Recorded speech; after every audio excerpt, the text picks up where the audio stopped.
Most visitors to Agra focus entirely on the Taj Mahal, but 1.6 miles to the northwest sits a massive 94-acre semicircular footprint anchored to the banks of the Yamuna River.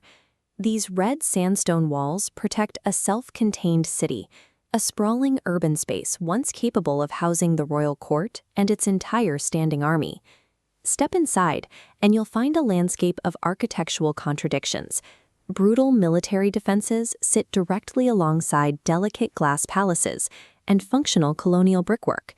The changing layers of sandstone and marble serve as a physical fossil record, documenting the rise, the expansion, and the eventual internal collapse of the Mughal Empire.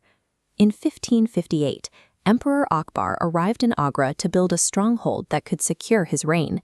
He employed a labor force of 4,000 builders who worked daily for 8 straight years to finish the project. He chose heavy red sandstone for the exterior, resulting in structures like the Delhi Gate, a masterpiece of defensive engineering built to withstand a prolonged siege. The internal layout relies on a precise architectural trick. After breaching the 70-foot walls, an attacking army is forced into a sharp 90-degree turn. This neutralizes war elephants. Because they require a long, straight runway to build speed, the tight angle strips their momentum entirely.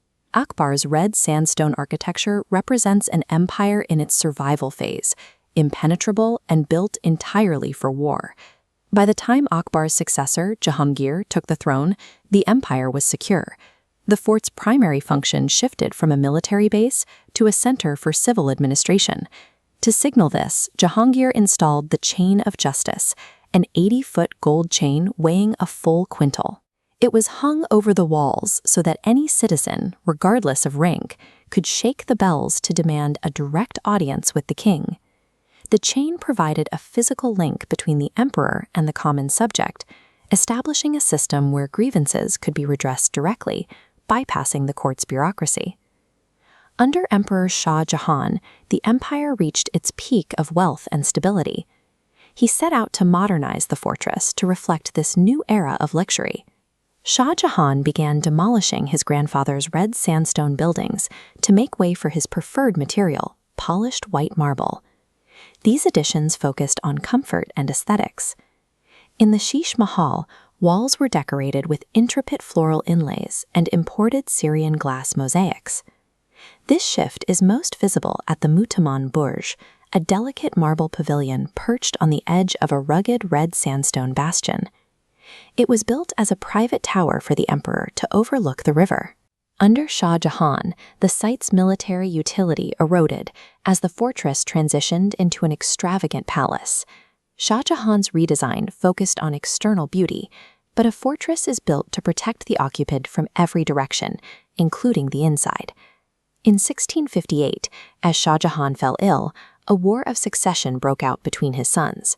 Aurangzeb eventually seized power.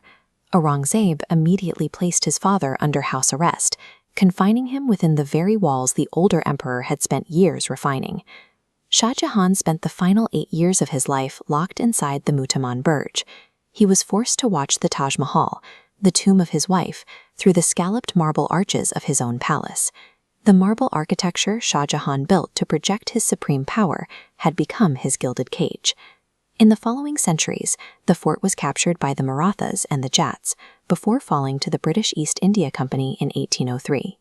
The British continued the cycle of demolition, destroying much of the remaining Mughal architecture to build utilitarian barracks and industrial rail lines through the compound. They even added the Ghaznavid Gate, an artifact brought from Afghanistan as a piece of colonial propaganda, despite having no historical connection to the site. Today, Agra Fort stands as a monument to the limits of physical power. Its 70-foot walls and 90-degree turns were engineered to stop armies, but they offered no protection against the ambition and betrayal that festered from within.